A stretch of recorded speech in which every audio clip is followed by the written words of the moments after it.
다 같이 제목 읽어볼까요? 시작. 공산주의와의 영적 전쟁. 네. 제목이 좀 거창합니다. 공산주의와의 영적 전쟁. 우리 그리스도인들은 하나님께서 자유함을 주셨어요. 맞나요? 네. 하나님을 믿기 전에는 죄와 사망, 또 이 세상에서 옳다 하는 그런 굴레에 따라서 살았었는데, 하나님께서 정말 특별한 은혜로 우리 저와 여러분들을 구해주셨죠. 그리고 무엇을 주셨나요? 자유를 주셨어요. 갈라디아서 5장 1절에 뭐라 되어 있습니까? 그리스도께서 자유로 우리를 자유롭게 하셨으니 그러므로 그 자유 안에 굳게 서고 다시는 속박의 멍에를 매지 말라라고 강력하게 말씀하고 계세요. 여러분, 우리 자유 대한민국에 살고 있는 거 너무 감사합니까? 아멘. 맞아요? 이 아멘은 아니지만 맞죠? 네. 저도 너무 감사해요. 이렇게 좋은 시설이 어디 있어요? 자유롭게 하나님을 섬길 수 있고. 자, 그런데 인간은요, 국가가 추구하는 이념과 제도 아래 살아가는 존재예요. 그렇죠? 우리는 황인종이라고 부르고 얼굴이 하얀 백인종이 있고 까무잡잡한 흑인들이 있어요. 근데 그들이 속한 다 국가가 있잖아요. 근데 그들이 속한 국가가 어떤 이념을, 어떤 제도를 추구하냐에 따라서 그 사람의 삶은 180도 달라지죠. 어떤 지도죠? 우리 대한민국입니다. 근데 위에가 안 보이죠? 분명히 나라가 있는데 어둠 가운데 있어요. 우리가 살고 있는 인천은 이 정도 있겠네요. 그죠? 굉장히 밝게 빛나고 있어요. 질문입니다. 우리나라 대한민국은 어떤 이념을 추구하는 국가일까요? 자유민주주의 국가. 네, 기록해 주시고요. 맞습니다. 자유민주주의 국가예요. 그런데 이 위쪽에 어두운 가운데 있는 친구들은 어떤 이념 체제에 살고 있죠? 여러분, 이 어둠 가운데 있는 이 북한도 민주주의 국가예요. 그런데 자유민주주의가 아니라 인민민주주의 국가예요. 참 이상하죠? 민주주의면 좋은 거 아닌가? 민주, 국민이 나라의 주인이다라는 뜻이잖아요. 그런데 같은 민주주의가 아니다 보니까 이렇게 극명하게 달라져요. 위쪽에 있는 사람들은 이 두 사람, 이제 세 사람이죠 지금. 열심히 섬기고 있죠. 네. 근데 우리는 여기가 어딘 줄 알죠? 롯데타워. 한번 가보고 싶어요. 지나다니면서 보는데 이렇게 아름다운 대한민국에 살고 있습니다. 여러분, 공산주의가 추구하는 이념이 나쁠까요? 근데 여러분 한번 들어보세요. 공산주의가 어떤 이념, 그러니까 개념이 뭐냐면요, 사유재산의 철폐와 생산수단의 공공 소유에 기반을 둔 경제사회 정치 공동체 형성에 관한 사상이다. 좀 이해가 돼요? 사유재산, 돈 많이 가진 사람, 돈 조금 가지고 있는 사람 때문에 서로 갈등되고 서로 싸우니까 없애자는 거예요, 사유재산을. 그리고 모두가 공동으로 소유하자, 그런 것들을. 그래서 공동으로 생산하고 공평하게 나누자. 어때요? 말로 들으면 어때요? 참 좋죠. 공통으로 하자는데 공평하게 하자고 했는데 왜 이 두 사람이 이렇게 동상에 서 있을까요?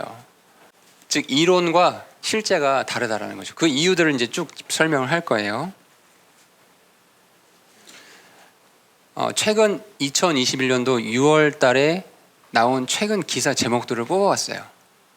지금 우리나라 안에 공산주의자들을 몰아내야 된다, 종북 세력들 몰아내야 된다, 이런 말하면 무슨 얘기하냐면, 지금 때가 어느 때인데 색깔론을 핍니까?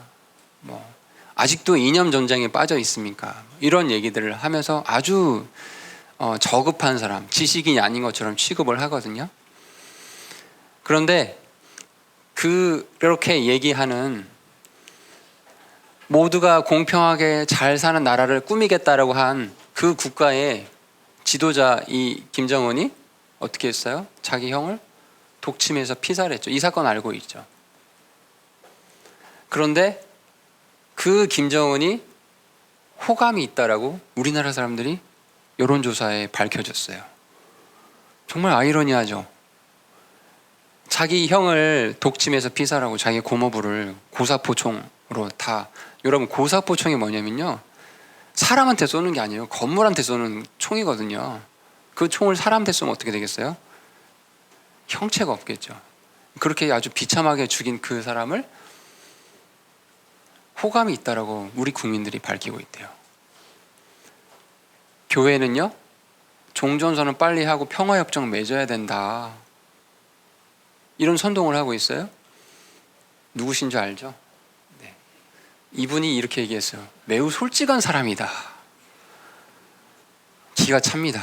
매우 솔직한 사람이래요.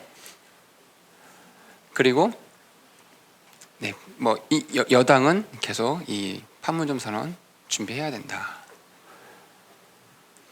여러분, 우리 지금 일상을 살고 있잖아요. 그런데 이 사람들은 계속해서 자기의 사상을 가지고 이 나라를 야금야금 먹고 있어요. 그래서 제목을 공산주의와의 전쟁이라고 제목을 다른 거예요. 공산주의가 무엇일까요? 이 그림을 보면요, 이게 망치죠. 그렇죠? 그리고 얘가 이렇게 생긴 게 낫이에요, 낫. 이 공산주의 국가들의 대표적인 기호예요, 망치와 낫. 북한은 여기다가 이제 붓까지 넣어서 지식인까지 포함을 시켰는데, 공산주의를 한마디로 얘기해봐라 라고 하면 참 어려워요. 이게 이론이기 때문에, 어떤 이념이기 때문에. 그래서 선생님도 이거를 이 중학생, 고등학생들이 정말 임팩트 있게 한마디로 이거를 어떻게 기억할 수 있으면 좋을까라고 굉장히 고민을 많이 했어요. 근데 이렇게 기억하면 돼요. 공산주의를 한마디로 뭐라고 합니까? 라고 누가 물어보잖아요. 공산주의는 그냥 거짓말입니다 라고 얘기하면 돼요. 공산주의는 거짓의 산이에요. 진실인 것 같은데 자세히 보면 다 거짓말로 이루어져 있어요. 모두가 공평하게 생산해서 공평하게 나누자고 했잖아요. 그런 걸 자기들이 말하는 진리라고, 민주주의다, 참다운 민주주의라 얘기했는데, 알고 보면 모두가 공평하게 사는 게 아니라 몇 사람만 잘 살고 있잖아요. 김정은 씨가 한 끼 먹는데 5천만 원짜리 식사를 한대요. 근데 동시에 한 끼도 못 먹어서 굶어 죽어가는 사람이 또 수십만 명이 있죠, 북한에는요. 거짓말이죠. 모두가 잘 살다가 이렇게 추구했지만 그게 아니었다는 거죠. 이들이 하는 거짓말은 뭐냐면요, 공산혁명을 민주화 투쟁으로 위장해야 된다라는 거예요. 좀 조심스러운 얘기인데 한번 잘 들어보세요. 이 공산혁명을 이루기 전에 준비하는 기간이 있을 거 아니에요. 이 준비하는 기간에 이 사람들은 공산주의를 전면에 내세우지 않아요. 그러면서 어떻게 하냐면은 노동자, 농민 등 민중들의 인권이나 생존권 투쟁, 즉 민주화 요구를 전면으로 내세워서 사람들의 지지를 획득해요. 노동자의 인권 문제, 그런 거 있죠. 여러분, 우리 대한민국에서도 그런 거만 집중해서 하는 단체들이 있거든요. 인권 문제 해야 된다, 노동자 어쩌고 저쩌고 해야 된다. 전면으로 내세우지 않아요, 공산주의 사상을. 이거 다 민주화를 위한 것이다 라고 계속 위장하고 거짓말을 합니다. 그렇게 해서 이제 사람들이 그들의 목소리에 귀 기울이고 지지를 얻게 되면은 그 이후에 딱 결정적인 시기가 됐을 때 공산주의를 딱 등장시켜요. 자, 이거 한번 잘 보세요. 공산주의자들은요, 증오와 거짓이 내면화되어 있어요. 근데 밖으로 표현할 때는 진보, 민주, 자주, 민족, 평화, 평등, 화해, 공존, 해방. 누가 이런 말을 자주 써요. 그럼 의심해 봐야 돼요. 여러분 친구 중에 또는 선생님들 가운데 민주적으로 해야 된다, 서로 평등하게 지내야 된다, 뭐 이런 거를 막 주구장창 얘기하면 의심해 봐야 돼요. 그 사람들은 이 거짓말을요, 정말 사람이 이렇게까지 거짓말을 할 수 있을까 싶을 정도로 1년, 10년, 20년 평생 거짓말을 해요. 자, 아까 전에 그 결정적인 이 공산주의를 딱 드러낼 시기가 되기 전까지는 위장을 한다고 했잖아요. 이 사람은 누구냐면요, 공산주의 대표적인 이론가인 레닌이라는 사람인데, 레닌이 어떤 얘기까지 했냐면은, 대중들이 공산주의를 아직 받아들일 준비가 되어 있지 않은 상태에서 자꾸 대중들한테 공산주의적인 모습을 미리 보이는 그런 사람들은 자기네 세력 가운데서 이거 좌익 소화병이다, 아직 철 못 들은 거다라고 꾸짖을 정도예요. 이 말이 좀 이해가 되나요? 그러니까 자기들 내부에서 공산주의를 이렇게 그 어떤 국가에서 만들고 싶어 할 때 단계 어떤 과정을 지날 거 아니에요. 근데 일부 어떤 멤버가 너무 오버해가지고 공산주의를 먼저 드러내고 하면은 너 지금 좌익 소화병에 빠졌다, 대중들은 아직 받아들일 준비가 안 되는데 하면서 좀 자제해라, 뭐 이런 책을 쓸 정도로 아주 치밀하다라는 거죠. 오전에 목사님이 얘기를 했잖아요. 참 좋은 단어인데 이게 단어가 퇴색됐다고. 저는 그분을 보면서 어떻게 사람이 저렇게 강경하게 확신에 차서 거짓말을 할 수 있을까 도대체 이해가 안 갔어요. 그런데 이 공산주의 이론 가운데 진리의 계급성 또는 당파성이라는 이론이 있어요. 이게 뭐냐면요, 공산주의자들은 어떤 혁명, 권력을 유지하기, 이렇게 획득하기 전까지는 윤리나 도덕도 계급에 따라 다르다라는 생각을 갖고 있어요. 그래서 자기들이 추구하는 윤리는 절대선이라는 개념을 갖고 있어요. 그러니까 그분들 입장에서는 자기는 절대선이기 때문에 이렇게 말하는 것이 거짓말이 아니라는 거죠. 참 무섭죠. 정신병이죠. 그러니까 우리 정상적인 사람이 봤을 땐 정신병인데, 여러분 TV에 나온 그 사람들의 모습들을 봐보세요. 자, 대표적인 사건을 한번 예를 들어볼게요. 어떤 국기일까요? 질문이에요. 어느 나라 국기일 수도 있고 어떤 국기일 수도 있어요. 글씨가 조그맣게 있는데 뭐라 적혀 있어요? 자, 여러분 약간 북한인가? 뭐 베트남인가? 뭐 이런 생각이 들잖아요. 그죠? 이 국기를 봤을 때. 그런데 이게요, 1976년도에 우리 대한민국에 있었던 사건인데, 남조선 민족해방전선준비위원회, 약칭 난민전이라는 사건이 있었어요. 이때. 그래서 이들이 말은 거창해요. 반유신, 민주화, 민족해방, 이런 말 쓰는 사람은 조심하라고 했죠. 네. 이 운동을 해야 된다, 그런 비밀단체였는데, 알고 보니까 북한의 적화 노선을 추종한 자생적 공산주의 조직이었던 거예요. 자생적. 대한민국에 살고 있으면서, 자유민주주의 국가에 살고 있으면서, 자유를 누리면서, 이 대학에서 진리를 탐구하고 학문을 닦고 있으면서 북한을 추종해요. 적화 노선을. 자생적으로 생긴 공산주의 조직이었어요.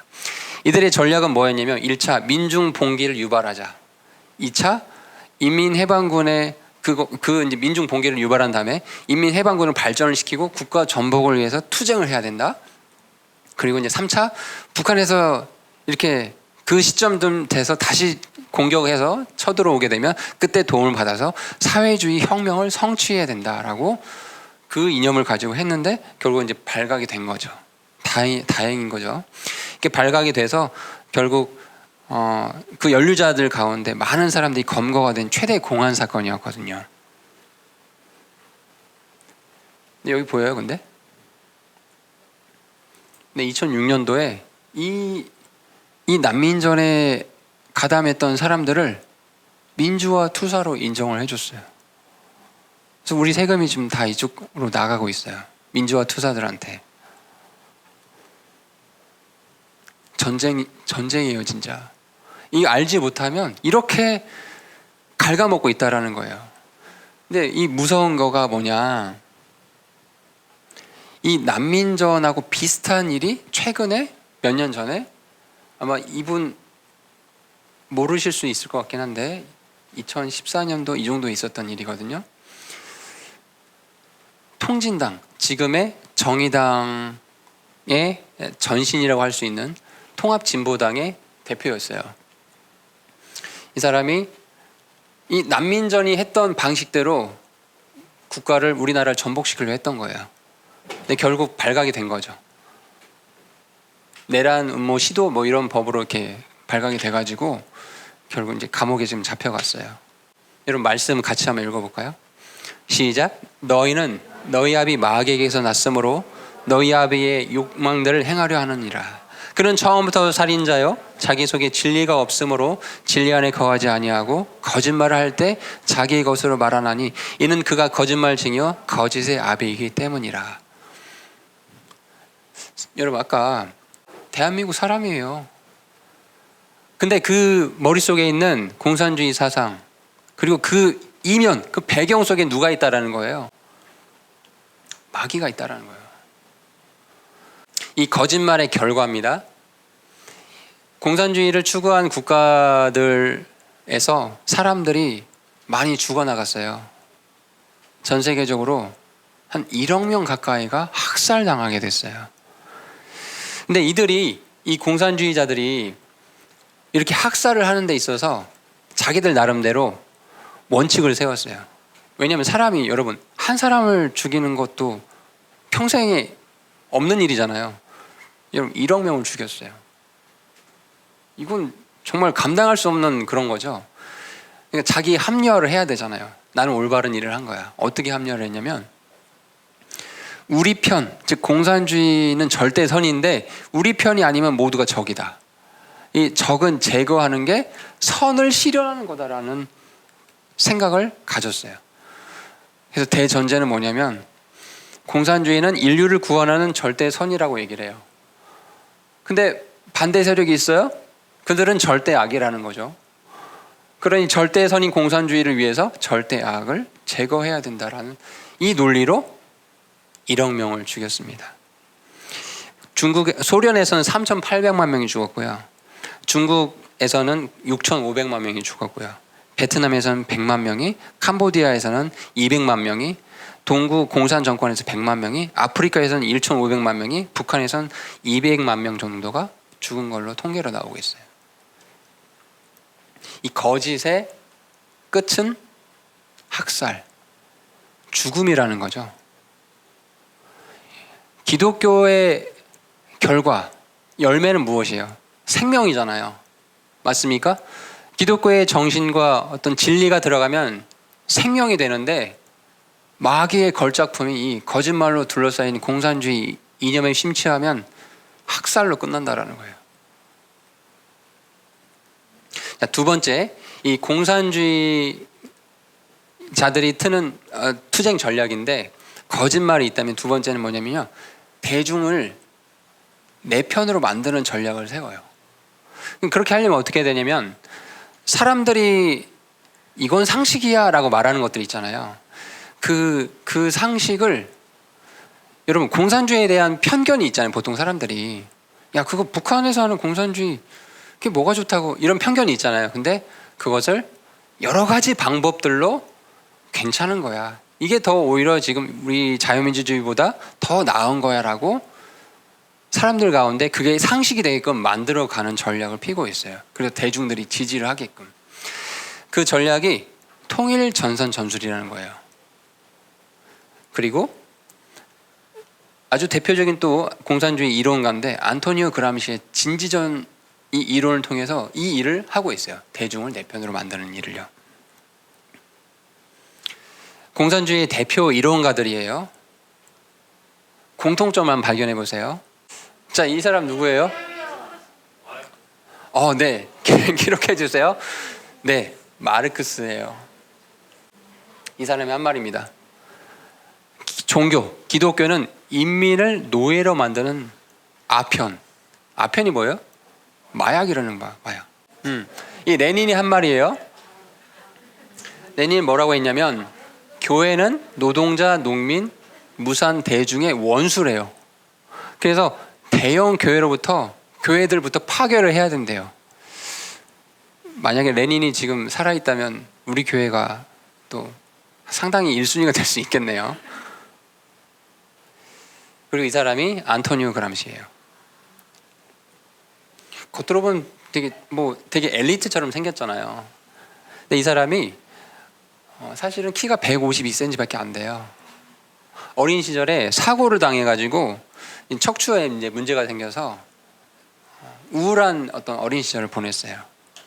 그러다 보니까 이제 육체적으로도 힘들고 경제적으로도 이렇게 힘들겠죠. 그래서 그런 어려움을 술 마시고 그런 게 아니라 지적인 탐구로 해소를 한 거예요. 참 하나님을 만났으면 됐는데 지적인 탐구를 하면서 이탈리아 공산주의 본거지인 토리노 대학에서 공부를 시작해요.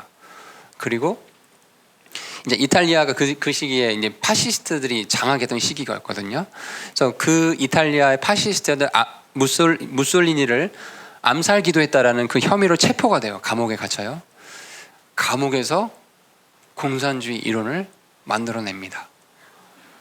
지금 이 사람 때문에 공산주의가 다시 흥행하고 있어요. 공산주의자들한테는 정말 구세주 같은 사람이죠. 그 사람이 생각해낸 방법이 뭐냐면요, 여기 적혀 있는 대로요.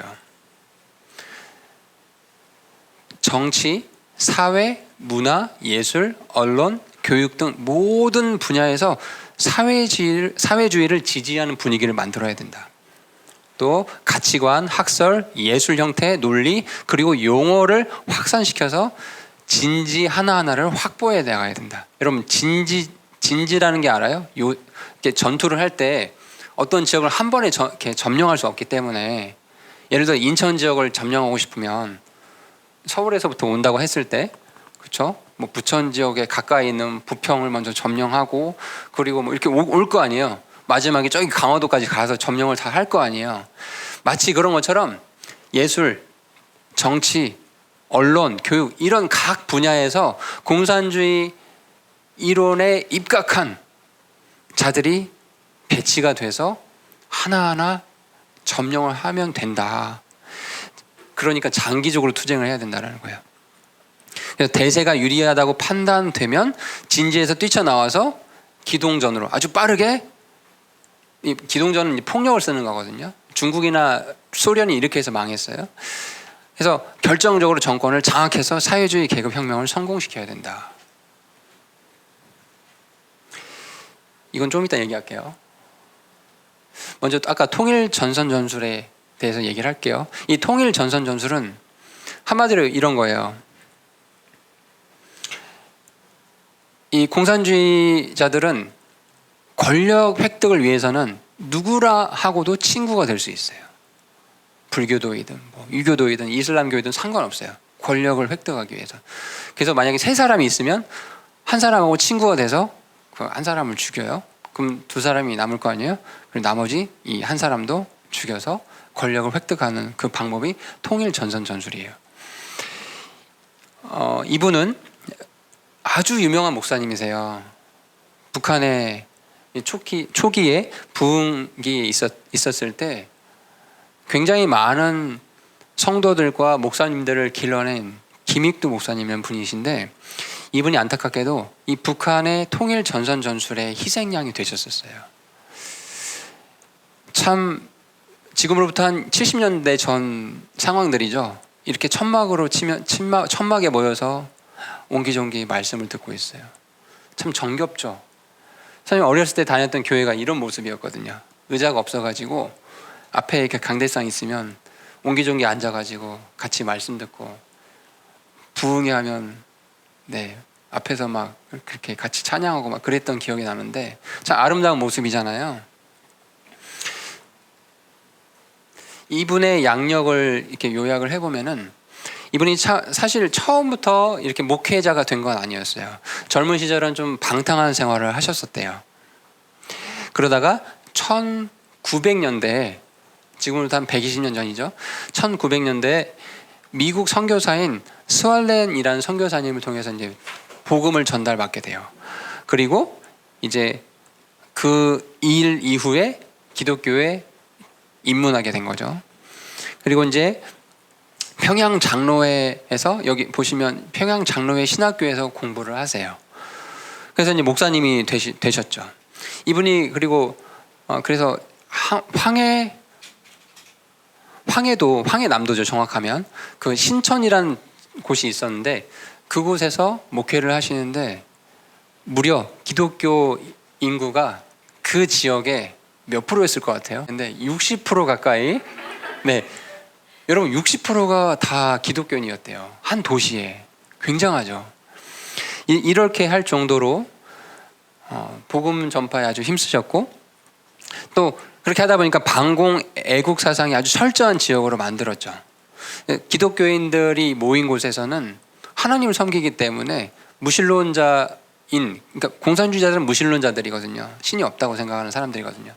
그러니까 그런 것들이 들어올 수가 없었고 아주 방공에 철저한 사람들이었어요. 자, 근데 이렇게 훌륭하셨던 분이 이 사람을 만나게 돼요. 이 강양옥이라는 목사인데, 이 사람이 누구냐면요, 김일성 부인인 강반석의 동생이에요. 북조선 임시인민위원회 서열 3위 해당되는 사람이었어요. 여기 보시면 김일성 옆에 여기 강양옥 목사가 있죠. 이 강양옥 목사가 통일 전선 전술을 핀 거죠. 김익두 목사님한테. 왜냐면 그 당시 북한에서는 김익두 목사님이 영향력이 굉장했거든요. 그래서 가만히 얘기를 들어보니까 너무나 성경적이라고 생각하셨던 것 같아요, 그 당시에는. 그래서 이 강양우 목사의 통일 전선 전술에 이렇게 당해서 김일성을 이렇게 추종하고 이렇게 잘 섬겨야 된다. 이 사람이 추구하는 정책에 잘 따라가야 된다라고 그런 일들을 하셨어요. 근데 이제 나중에 알게 된 거죠. 이게 잘못됐구나. 그래서 그 당시에 이렇게 아름다운 교회들이, 여기는 이제 평양 기독교의 중심이 모처했던 장대현 교회예요. 교회가 이렇게 아름답게 있었어요. 여기는 평양 신정현 교회 모습이에요. 이렇게 아름다운 교회들이 있었는데 딱 김일성이 공산 혁명을 북한에서 성공하고 나서 태도가 바뀌기 시작한 거죠. 아까 전에 말했죠. 권력을 잡기 전까지는 위장 전술을 피다가 권력을 잡으면 본색을 드러낸다고 했잖아요. 그래서 김익두 목사님이 잘못 판단했구나를 알게 되고, 이제 김일성 정권에 이렇게 협력하는 척 하면서 가장을 해서 반공연대 활동을 하게 돼요. 그래서 결국은 우익 인사들을 이제 이렇게 비밀리에 지원하는 일을 하다가 1950년 10월 14일에 한국 전쟁 중에 이 북한 공산당들의 군인들에 의해서 총살 이렇게 당해서 죽게 되시거든요. 아름답게 있었던 이 북한의 교회들이 어떻게 됐을까요? 이 교회들이 다 사라지고 그 자리에 장대현 교회가 있었던 그 자리에 김일성 부자의 대형 동상이 들어서게 돼요. 되게 슬프죠? 여러분, 만약에 우리 사랑침례교회의 자리에 이게 다 허물어지고 여기 돼지 한 마리 더 생겨가지고 동상이 있다고 생각해 보세요. 너무 슬픈 일이잖아요. 하나님이 영광 받으셔야 되는 이 장소에 여기 모여있는 사람들 보세요. 다 하나의 인격체들인데 이 동상에 지금 절을 하고 있단 말이에요. 이렇게 무섭습니다. 이 북한이 이 공산주의자들이 피는 이 전략들이요. 자, 두 번째, 아까 안토니오 그람시 152cm 그 이론가, 이 사람이 말한 이 진지전, 그러니까 사회 곳곳에 공산주의 혁명을 할 수 있는 투철한 사람들이 들어가야 된다. 그런 전략을 핀다고 했었죠. 다시 한번 얘기해 보면 오랜 기간 동안 정치, 경제, 사회, 문화, 교육, 종교 등에서 종교까지 들어가요. 기독교 안에도 있다라는 거예요. 실제 우리 대한민국 기독교 안에도 종북 세력들이 있어요. 그건 다음 시간에 또 얘기를 할게요. 기회가 되면. 공산주의의 진재를 구축하고 싸워서 서서히 공산화시켜야 된다는 이 개념을 진리처럼 쫙 퍼뜨려주고 실제로 그렇게 행하게 돼요. 대표적인 예만 하나 들어드릴게요. 이 영화 혹시 보신 적 있나요? 이 영화가요, 사람의 심리와 어떤 사상을 아주 교묘하게 교육시키는데 지대한 역할을 해요. 이 괴물이란 영화를 간단히 소개를 해드리면 한강에 북극물이 퍼졌다는 거예요. 근데 누가 퍼뜨렸냐면 미군이 이제 퍼뜨렸다라는 거죠. 그래서 괴물이 생겼어요. 그런데 그 괴물이 또 이 송강호 아저씨의 딸이 한 명 나오거든요. 여중생을 또 잡아가요. 근데 정부는 그거에 대해서 밝혀주지가 않아요. 막 쉬쉬하고 있는 거죠. 그러다가 이제 나중에 이 송강호 아저씨가 쇠파이프, 죽창이에요. 이게 또 그 상징성이 있어요. 그걸로 찔러 이 괴물을 죽이거든요. 간단하게 요약해서 말씀드렸어요. 너무 궁금해하지 말고.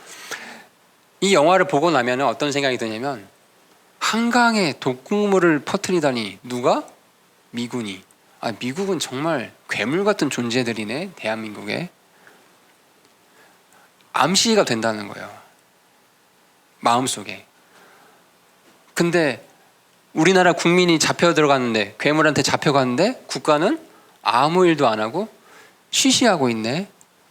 우리가 미국의 식민지인가? 이런 사관이 지금 북한의 역사관이거든요. 지금 우리나라가 미국의 미제 강점기 시대를 겪고 있다고 북한의 역사서는 그렇게 기록하고 있어요. 일제 강점기고 지금 미제 강점기래요. 우리나라가 지금요. 그런 사상을 계속 심어주고 있어요. 그럼 어떻게 되겠어요? 미군은 나쁜 사람들, 대한민국은 아직도 강점기 속에 있는 혁명이 필요한 나라네. 빨리 이걸 뒤집어줘야 되지 않냐? 이런 생각을 갖게끔 만든다라는 거예요. 무서운 사람이죠. 이 안토니오 그람시의 진지전이요. 이런 영화들을 자꾸 보다 보면은 사람들이 은연중에 반미하고 또 미국 나가라, 우리끼리 평화롭게 할 수 있다, 이런 생각을 상식으로 받아들이게 돼요. 그래서 여기 보시면 10년이 지나서, 이 영화가 나온 지 10년이 지나서 이 괴물이에요. 어디 있는 걸까요? 한강에 있어요. 우리나라 서울 한강에. 이렇게까지 집요하다라는 거예요. 그럼 한강을 오고 가는 시민들이 이걸 보면서 뭐야? 괴물 같은 게 있어? 이거 영화로 만든 거래? 무슨 영화인데? 찾아보게 되겠죠. 참 집요하죠. 우리가 그리스도인이 복음을 이렇게 집요하게 전해야 되는데 공산주의자들은 이렇게 집요하게 공산주의를 위해서 곳곳에서 헌신하고 있다는 거예요. 선교사처럼. 여러분, 악이 무엇일까요? 악이 뭐라고 생각해요? 이건 자유롭게 대답해 주세요. 악이 뭘까요? 악. 하나님보다 선하다는 건 모두 악한 거예요. 이 말을 잘 생각해야 돼요. 하나님보다 선하다고 하는 모든 것은 악한 겁니다. 왜? 하나님만이 선하신 거기 때문에. 이 공산주의자들이 모두가 공평하게 일해서 공평하게 나눠갖자, 이런 이론을 폈잖아요. 근데 실제 사람들은 어떻게 할까요? 그렇게 정책을 피게 되면 이렇게 돼요. No work, free stuff. 여기에 잔뜩 몰려있다게 되는 거예요. 일 안 해도 누군가 일하면 나한테 돈 주겠지라고 하겠죠. 여러분, 예를 들어서 여러분 내일부터 기말고사잖아요.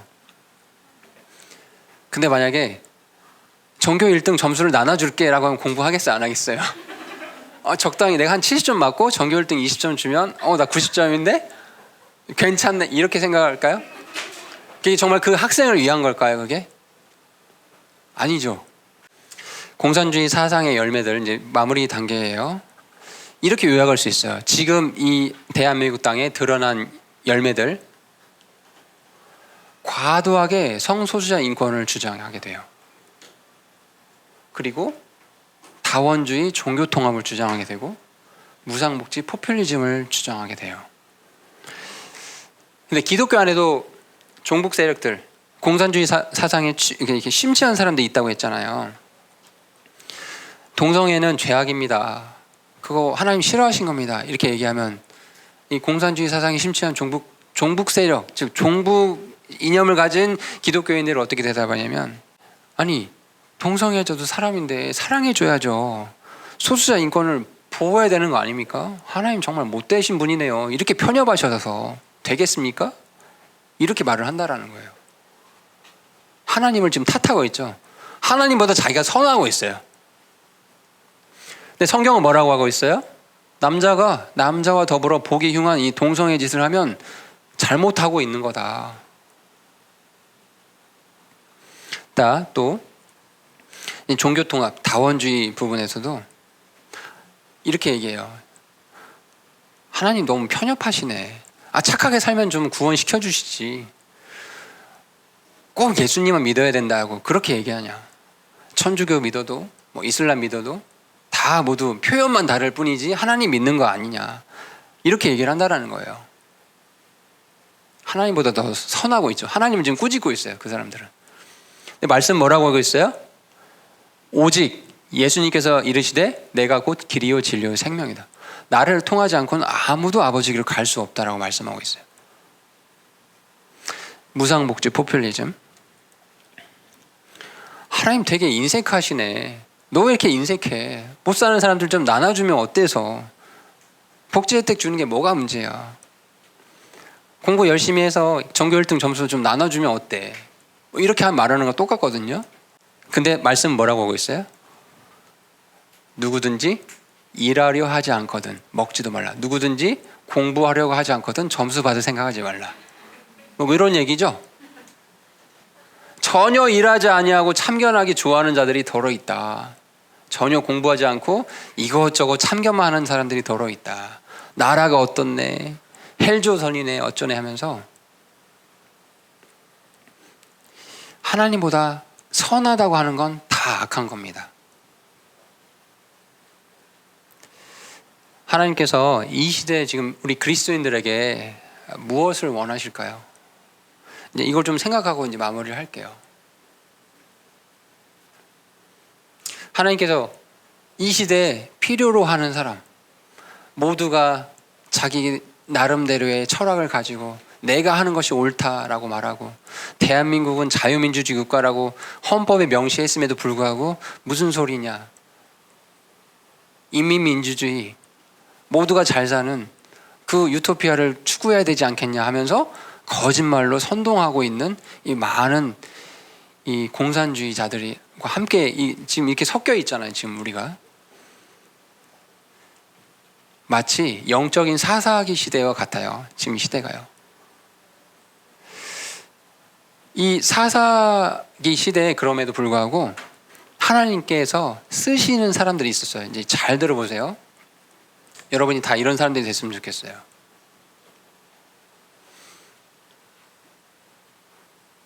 자, 에훗이라는 사람이 있었어요. 사사기 시대에. 이 사람은 왼손잡이에요. 그러니까 오른손으로 모든 일을 처리하고 왼손으로 하는 건 좀 좋지 않다라고 그런 편견이 있던 그런 시대에 살았던 거죠. 약점이었던 거죠. 이 사람한테는. 또 베냐민 지파 출신이다 보니까 더 출신 자체도 부족했었어요. 그런데 하나님께서 사사기 3장 12절에 가보면 이스라엘이 주의 눈앞에서 악을 행하니 주께서 모압 왕 에글론을 강성하게 하사 이스라엘을 치게 하셨대요. 이걸 우리 현 시대에 바꾸면 대한민국이 주님의 눈앞에서 다시 악을 행하니 주님께서 북한 또는 공산주의자들을, 종북 세력들을 일으키셔서 강하게 하셔서 권력까지 잡게 하셨죠. 대한민국을 치게 하셨다라는 거예요. 근데 이 왼손잡이라는 약점을 갖고 있는 이 에훗이 어떻게 했냐면 자기 왼손을 내밀어서 오른쪽에 있는 칼을 꺼내서 모압 왕을 죽여요. 자기 일을 행했죠. 또 삼갈이라는 사람이 있었어요. 사사기 시대에. 이 사람은 직업이요, 소를 몰았던 사람인 것 같아요. 말씀에 보면은 에훗 이후에 아난의 아들 삼갈이 있었는데 그가 소를 모는 가시죄로 블레셋 사람 600명을 죽였대요. 그리고 이스라엘을 건져냈대요. 대한민국을 건져내는 사람은 꼭 공부를 많이 한 사람이 될 필요는 없네요. 소몰이하는 사람도 가능하네요. 여자도 가능해요. 이 시대는, 이 사사기 시대에는 여자에 대한 편견이 더 지금보다 굉장히 심했을 거 아니에요. 그렇죠? 근데 여자 재판관이었던 드보라가 다시 또 이스라엘이 주의 눈앞에서 악을 행하니까 여대언자 드보라가 이스라엘에서 일어나서 또 일을 행하게 돼요. 마지막으로 기드온. 여러분 많이 들어봤죠? 기드온. 이 사람은 출신도 약해요. 집도 굉장히 가난했어요. 그런데 여러분 이 말씀을 잘 보세요. 사사기 6장 1절에 이스라엘이 또 다시 주의 눈앞에서 악을 행해요. 그래서 다시 7년 동안 미디안의 손에 넘겨주시죠. 기드온이 이렇게 대답해요. 이런 상황 속에서 주님, 같이 읽어볼래요? 여러분이 목소리로 시작. 내가 무엇으로 이스라엘을 구원하리이까? 여러분 여기서 내가 무엇으로 대한민국을 구할 수 있겠습니까? 라고 한 말을 바꿔보세요. 보소서, 기드온이 얘기하는 거예요. 내 가족은 므낫셋 안에서 가난하고 또 나는 내 아버지 집에서 가장 작은 자입니다. 굉장히 가난하고 연약했다는 사람이에요. 근데 나라가 위기에 빠지니까 어떻게든 이 일에 쓰임을 받고 싶은데 주님, 제가 어떻게 해야 됩니까? 저는 이렇게 연약하고 가난하고 힘이 약한 자입니다 라고 고백을 하게 돼요. 여러분 주님께서 뭐라고 하셨을까요? 여러분 큰 목소리 읽어보세요. 주께서 그에게 이르시되, 같이 읽어볼게요. 내가 반드시 너희와 함께 하리다. 아멘이에요? 하나님 함께 하신다는 거예요. 여러분의 출신, 학력 관계없어요. 여자 남자 관계없어요. 나라 국가를 위해서 온 마음으로 기도하고 하나님의 말씀에 옳다 하는 것에 대해서 부끄러워하지 아니하고 말할 수 있는 사람을 원하세요. 그렇게 할 수 있겠어요? 친구와의 대화 속에서 한마디 하는 거 되게 중요하거든요. 하나의 말씀에 이건 죄다, 옳지 않다, 이렇게 하는 것이 옳다라고 하는 게 있다면 담대하게 말하고 삶으로 입증하는 삶을 살아야 돼요. 그리고 우리가 할 수 있는 게 뭐예요? 하나님 의지하고 기도하는 것밖에 없어요. 자, 오늘 공산주의와의 전쟁, 짧은 시간 정말 많이 스피드하게 얘기했어요. 잘 이해가 됐으면 좋겠고, 정말 이 국가를 주신 하나님을 계속 섬겨야 되잖아요. 자유롭게. 맞아요? 정말 기도했으면 좋겠어요. 그게 올바른 크리스찬의 모습이에요. 네, 기도하고 마치겠습니다. 참 좋으신 하나님 아버지, 우리 대한민국을 저희들에게 선물로 주시고 이 자유로운 국가 안에서 하나님을 마음껏 찬양하고 예배 드릴 수 있는 이런 특권들을 주심에 감사드립니다. 오늘 그런데 이 대한민국 안에서 하나님 주신 자유를 무너뜨리고 거짓말의 그 끝은 사망으로 이끌어지는 이 공산주의 사상을 가진 이 세력들에 대해서 살펴보았습니다. 주님, 저희들에게 분별력을 주시고 너무나 미약하지만 기드온에게 말씀하신 것처럼 함께 하신다. 내가 반드시 너희와 함께 하겠다라는 이 말씀을 나에게 주신 말씀으로 받아들이고 정말 이 국가를 위해서 우리가 함께 기도하고 주님의 말씀에 입각해서 우리의 삶 속에서 믿음으로 선포할 수 있는 우리 모두가 될 수 있도록 주님 도와주십시오. 이 국가를, 대한민국을 주님께 올려드립니다. 주님 함께 해주시길 원합니다. 주님께 감사드리며 예수님 이름으로 기도합니다. 아멘.